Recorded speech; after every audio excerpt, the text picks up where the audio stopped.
আপনাদের তৃতীয় পাঠ আদ্যাপীঠ মন্দিরের ভোগ গ্রহণের পর্ব দিয়ে শেষ করব।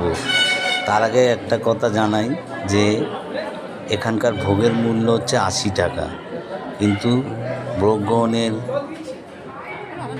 তালিকা বেগুনি প্রথমে দেবে, তারপরে দেবে পোলাও, তারপরে খিচুড়ি, তারপরে 2 রকম সবজি, তারপরে আপনার পোলাও দিয়ে চাটনি, পায়েস দিয়ে সমাপ্ত। আপনাদের যদি ভালো লেগে থাকে আমার চ্যানেলটাকে সাবস্ক্রাইব, শেয়ার এবং লাইক করে দেবেন।